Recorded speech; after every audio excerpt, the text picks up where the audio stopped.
Hola, ¿qué tal? Asistimos a un nuevo episodio del canal Maris Domeno Viaje Itaca. En esta ocasión vamos a seguir con Rousseau, con lo que respecta al soberano, los límites del soberano y el legislador, ¿vale? Y voy a ser lo más breve posible. Entonces, tenemos como categorización individualizada, según el estado de naturaleza, al hombre, que es la categoría más indivisible de todas, y la más simple, la más sencilla. En el estado de naturaleza no debe nada a nadie, no quiere nada del prójimo más que lo que necesita para su supervivencia y la de los suyos. Y aquí lo nombra también muchas veces como categoría general de una serie de analogías, que el hombre tiene distintos estados o formas de naturaleza diferentes según el contexto donde se encuentre y según los estadios en los que esté, y a título jurídico según la función que tenga dentro del Estado. Entonces, aquí Rousseau parte de que las dos categorías a nivel de miembro, porque hemos visto que el cuerpo social es lo que forma el pacto social, que es asociativo y no agregatorio, ni tampoco sumiso, son todos los miembros. Entonces, hay una coordinación y una armonía entre los miembros, con respecto a todo, y el todo respecto a los miembros. Si vamos a la parte más sintetizada del contrato, una vez eliminadas las cláusulas que lo convierten, o que quitan toda su esencia, o sea, que dejan toda su esencia, veremos textualmente que dice: cada uno de nosotros pone en común su persona y todo su poder bajo la suprema dirección de la voluntad general. Y nosotros recibimos corporativamente a cada miembro como parte indivisible del todo. ¿Vale? Entonces hay una relación entre cada uno de los miembros consigo mismo, porque se preservan a sí mismo también. El hombre, el individuo, el sujeto se preserva a sí mismo, sea ciudadano súbdito o parte del pueblo, como regulador del poder legislativo y como deliberante. El pueblo hablaremos en otro vídeo. Se preserva a sí mismo, se preserva, quiero decir, se relaciona con cada uno y apoya y es, digamos, dependiente de todos los demás, del cuerpo social, de cada uno de los miembros y también del todo con respecto a cada miembro. O sea, una triple relación, que luego Rousseau lo dirá también con los límites del poder soberano. Entonces, es una argumentación jurídica el hecho de que el soberano sea una figura moral, porque no es una persona física que tome decisiones. Y se corresponde con el poder legislativo porque es el que arguye, el que decide, aunque dice el pueblo, es en última instancia, una vez hechas las deliberaciones y el pueblo reunido, se convierte en parte activa, porque solamente existe, con esa condición sine qua non, de que el pueblo se haya reunido y haya deliberado o sometido a referéndums algunas cuestiones a considerar. Entonces, bueno, mmm, luego tenemos la figura del legislador, que digamos que sería como un guía o profeta. El legislador la vamos a resumir bastante, porque digamos que es un canal vehicular entre todas las partes, pero que es independiente y que se lo toma como un guía o profeta porque vamos a poner el ejemplo de Ismael y de los ismaelitas y de las 40 tribus de Israel que se disgregaron de los hebreos, y pone muchos ejemplos bíblicos, otros ejemplos grecolatinos, etcétera. Pero bueno, es para decir que el legislador redacta las leyes, es el que se encarga de redactar las leyes, pero no tiene bajo su prisma el poder ejecutivo ni el poder legislativo, de manera activa ni pasiva. Es un mero ente vehicular independiente, autónomo, ¿vale? Que cobra fuerza gracias a esa unión social del cuerpo y de la comunidad. Entonces el soberano está en el libro primero, capítulo séptimo, y los límites del soberano se corresponden con el libro segundo, capítulo cuarto. Por esa fórmula del contrato que acabamos de definir, que define Rousseau, mejor dicho, y yo he recordado, que es implícita, es un compromiso tácito porque depende de la libertad civil, que es la que adquiere cada miembro y todo el corpus, cuando queda armónicamente, cuando tienen al bien común y se guían por la voluntad general, que es tendente al bien común precisamente. Entonces, ese pacto está implícito porque, aunque no esté explicitado muchas veces por la ley o no esté constituida la civilización o la nación, sí que hay implícito que para adquirir la verdadera libertad no natural, sino el compromiso bajo la libertad civil, que es la que compete a la razón, a las preferencias de cada uno y a esa relación armónica entre todas las partes, desde el derecho legislativo y el poder que otorgan las leyes, entonces tenemos que es un acto de asociación y que entraría en compromiso doble, de lo público con lo privado, es decir, con los hombres o con los particulares, porque hemos visto también que el soberano está formado por una suma de particulares, lo dice Rousseau. Esto quiere decir que el soberano no puede entenderse con otro soberano en la misma igualdad, y si lo hace con un extranjero es porque hay una invasión, hay una guerra o, bueno, pues está deteriorada la patria. El soberano es una suma de particulares, como hemos dicho, y cada individuo se contrata consigo mismo en un doble aspecto. El soberano con respecto a los particulares o los particulares dependen del soberano. Y el soberano pues se compromete con el Estado a ser también parte, pues cuando no está reunido pasiva y cuando está reunido para deliberar el pueblo activa. Es una serie de analogías que tienen diferente naturaleza y que se corresponden dialécticamente con diferentes estados o estadios. Entonces me he hecho un esquema porque, bueno, la memoria me falla a veces. Si estoy así con los codos, pues me lo sé, pero claro, como el contrato social tiene 4 libros y todavía me queda el segundo, el tercero y el cuarto, pues vamos a ir, digamos, un poco al centro. El compromiso del soberano como miembro del Estado, que puede ser activo y pasivo, es del todo moral. Hemos visto que no es una persona física, pero cuando toma deliberaciones unilateralmente una parte de sí, una parte de ese todo, ya no es tendente al bien común muchas veces, sobre todo si se forman mm, pues rencillas, si se forman arribismos, si se toman decisiones unilaterales que ya no son más que magistratura o decretos, o muchas veces pues de posición de un cargo, etcétera, ¿no? Que se ha hecho injustamente a lo mejor. Entonces, la parte que está dividida o extendida del todo, de este corpus social, de ese corpus, de ese todo corporativo, en el que cada uno de los miembros está relacionado intrínsecamente entre sí con el todo al mismo tiempo y es armónico, se desarmoniza.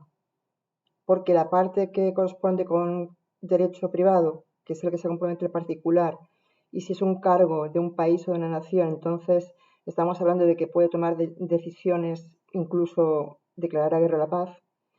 Estamos hablando de que esas decisiones supremacistas lo que hacen es anular el acto o transformarlo en otra cosa diferente.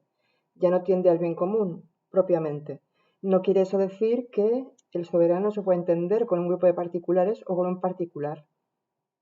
Pero este debería renunciar al cargo, como dice que Licurgo hizo cuando se sometió al Poder Ejecutivo, renunció al cargo para ejercer la legislación o hacer que las leyes mejoraran a través del pueblo, ¿vale?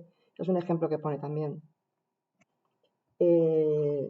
Bueno, pues entonces es un compromiso que adquiere el Estado con respecto del soberano y los súbditos y el ciudadano o los ciudadanos tienen un doble aspecto. Los súbditos no son iguales que los ciudadanos, pero son categorizaciones como miembros y partes del todo, que el ciudadano lo que implica es que toma parte activa del Estado como miembro y toma decisiones también, algunas veces particulares, otras veces públicas, porque hay una parte pública y otra parte que no es pública muchas veces.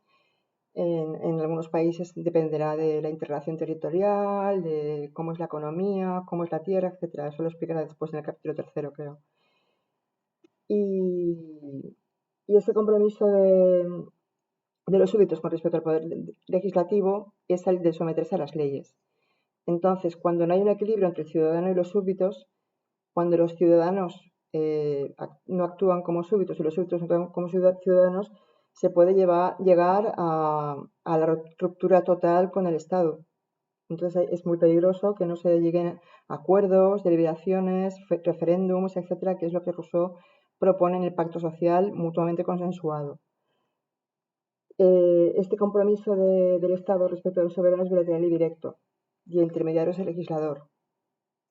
Cuando lo llama profeta es que lo llama figurativamente como un guía que redacta las leyes, pero que no tiene ni el poder de decidir revocarlas, que la tiene el pueblo, ni tampoco el poder de hacerlas aplicar, que lo tiene el poder legislativo. Hay una división de poderes entre estas dos estancias. Y no se puede aplicar la máxima del derecho civil en este caso, porque nadie está obligado a cumplir los compromisos con uno mismo, es decir, nadie está obligado a cumplir los compromisos con uno mismo, en tanto en cuanto el soberano no está obligado a cumplir una ley que no pueda cumplir, es decir, que sobrepase las garantías constitucionales o institucionales de la nación o del derecho o de la ley. Porque ya hemos visto que hay dos relaciones también simbióticas, que es consigo mismo, cada miembro y el todo con cada uno de los miembros, y el cuerpo social del todo con cada uno de los miembros y consigo mismo también, porque el soberano es en sí mismo todo lo que tiene que ser. ¿Vale? Dice Rousseau, como ente jurídico, o sea, como ente moral, no se puede enajenar el soberano, porque aunque se extiendan dos, si lo hiciera, la parte que no suma de lo público es lo que restaría esa tendencia al bien general a la que tienen todos los miembros corporativamente, toda la comunidad.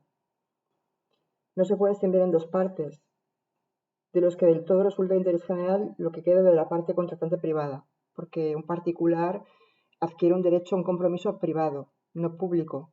Eso no quiere decir que no se pueda entender ambas partes, pero tendría que ser con deliberaciones, tendría que ser con amplios consensos, con reuniones, con etcétera, ¿no? Con habida cuenta de asociaciones que se reúnen entre sí, etcétera, con reuniones. Y lo que sí que entrañaría sería la nulidad del acto si ese grupo de particulares o ese particular actúa por su cuenta y riesgo y va contra digamos, la integridad física y moral de cada miembro o del todo. Entonces, si se actúa mal contra un miembro, se actúa mal contra el cuerpo. Y si se actúa mal contra el cuerpo, se actúa mal con cada uno de los miembros. Y el particular no deja de ser un miembro del cuerpo. Es un poco complicado esas analogías, pero hay que entenderlo así un poco jurídicamente, como estaba establecido el siglo XVIII la razón. No se puede ofender a uno de los miembros sin atacar al cuerpo, como decía, y aún menos ofender al cuerpo sin atacar a cada uno de sus miembros. Porque recordemos que el soberano está formado por particulares. Y el soberano se tiene que entender en un solo punto de vista, que se contrata consigo mismo, pero no con otro soberano. No puede haber dos soberanos en una misma nación, porque eso también implicaría una cierta nulidad del acto o un cierto descrédito de la ley en ese momento que ha instaurado ese programa o ese cuerpo social. La unidad social es importante. Y no podría el soberano tener un interés contrario al suyo, ¿vale? Porque revocar las leyes pertenece al poder legislativo y al pueblo, que es quien decide, una vez se ha reunido. Volvemos a recordar. Entonces, lo que el compromiso implica es digamos, ese compromiso existe, tácito o no, pero es tácito como mínimo, en cuanto mínimo, porque hay una voluntad de colaboración y de cooperación y de llegar a consensos. Esa voluntad es la voluntad general que siempre tiende al bien común, porque el soberano es recto, el soberano es inalienable y es indivisible, y es recto. Eso no quiere decir que el pueblo hierre o sea engañado. En ese caso, lo que el pueblo quiera no es lo más importante, sino, digamos que puede querer una cosa buena, pero no puede querer a lo mejor o lo más idóneo para su causa o para las causas que están vertidas. Y esto lo veremos más adelante también cuando veamos la parte del legislador y de las leyes. El cuerpo es igual al miembro y el miembro es igual al cuerpo en tanto en cuanto forman una igualdad o analogía. Y en primer lugar, el deber para que no se aplique la fuerza es lo que hay que cumplir como requisito para que las dos partes contratantes, que es el cuerpo y el miembro, lo público y lo privado, en ese caso muchas veces privado, pues se lleven armónicamente bien. En primer lugar, que haya deber, ¿vale? El deber no hace derecho, pero ya que estamos en la razón y en el uso de las luces, de más remedio que argumentar, no es remedio que llegar a una libertad civil para que no actúe la fuerza, que es lo que el principio que guiaba el motor. Por ejemplo, cuando hablamos de la propiedad privada, la fuerza del primer ocupante es la que se quedaba con la propiedad, hasta que llegó la jurisdicción de acotar las tierras o lindarlas, y entonces quien primero linda las tierras es el primer, dice Rousseau en el Tratado de Antropología, Principios de Derechos sobre el origen de la desigualdad entre los hombres, es el que se queda con la tierra, con la propiedad. Eso quiere decir que no sea usurpada porque otro venga a reclamar lo que tenía. Pero en el estado de la razón esto ya no ocurre porque hay leyes y una regulación. Entonces, si no se actúa bajo el prisma de la ley, sea buena o sea mala, no estamos tendiendo al bien común ni a la voluntad general. Luego que haya el interés, que haya preferencias. Esas preferencias implican que cada uno se preserva a sí mismo y a los demás también, pero desde el punto de vista jurídico-legal. Y por eso en el capítulo 5, creo que es del capítulo, no sé si primero, del título primero o segundo, el libro primero o segundo, habla de la idea de la muerte como casos concretos de saltarse la ley y cómo actúa el ajusticiamiento para que no exista la anarquía o no exista el despotismo o la tiranía, que es la hiperbolización del despotismo ilustrado. Es cuando el particular o el cargo que arrebata la patria por la fuerza de la ley, ocupándose de degradarla, porque ya no sería tener el bien común, pues legisla de la manera que legisla. Por el ejemplo de Calígula, que legisla en base a los hechos, y pues creo que es Aristóteles el que plantea que está de acuerdo con la legislación en base a el derecho. No es lo mismo hecho que derecho, según Rousseau. El soberano no requiere garantía de los súbditos, pero estos pueden tomar decisiones individuales como particulares, unilateralismo. Eso serían emanaciones, pues como hemos dicho, rencillas, obligaciones, arribismo, corpúsculos de pequeños grupos, no deliberar ni actuar bajo el criterio de los referéndums, ni de los consensos parlamentados o bajo las reuniones y las deliberaciones, etc. Entonces, bueno, yo creo que como está siendo muy largo el vídeo, vamos a dejarlo aquí más o menos en el soberano y luego haremos ya los límites del soberano y del legislador, porque si no va a durar tela marinera. Se puede decretar unilateralmente la guerra, la paz, la destitución de un cargo antes de que el pueblo se haya reunido.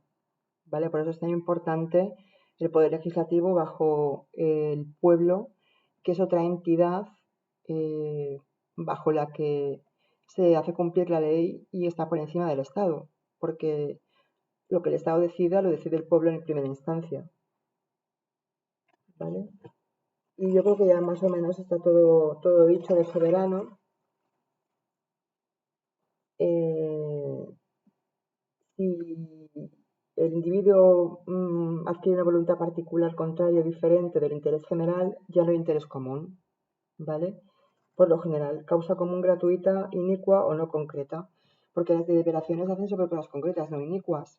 Se tratarán asuntos del pueblo, asuntos aunque sea en el Senado, el pueblo tendrá voz y voto.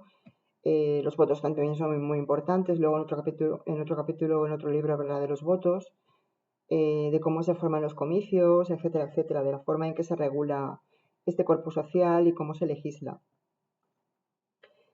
Pero las consecuencias para el hombre pues sería no cumplir los deberes del súbdito, que el ciudadano no cumple los deberes del súbdito como súbdito, es decir, no supeditado a las leyes, rehusando desobedecer, porque no está diciendo que se tenga que obedecer la autoridad per se y ya está, sino que hay que obedecer la autoridad legislativa. Una vez establecida como institución, la nación o el pueblo. Y sería entonces como consecuencia de la ruina del cuerpo político. La obediencia es un atributo de todo el cuerpo, del cuerpo con el cuerpo, dice Rousseau, eso es un poco complicado, del cuerpo con individuos o miembros, ¿vale? Si desobedece entonces, pues tendría libertad porque adquiriría la libertad civil de poder hacer con su vida y con su preservación de sí mismo lo que quisiera, siendo particular, por ejemplo. Pero es realmente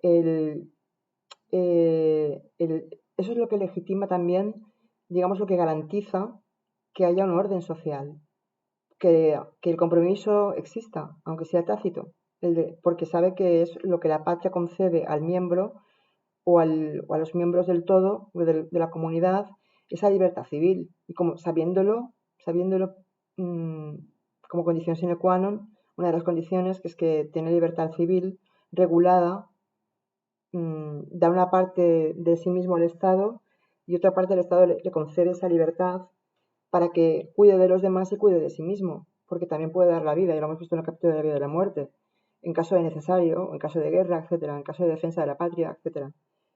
Pero es un compromiso, digamos, que se adquiere porque esa libertad civil se ha ganado a fuerza con la razón, con la argumentación jurídica, con el derecho o con la interpretación del derecho.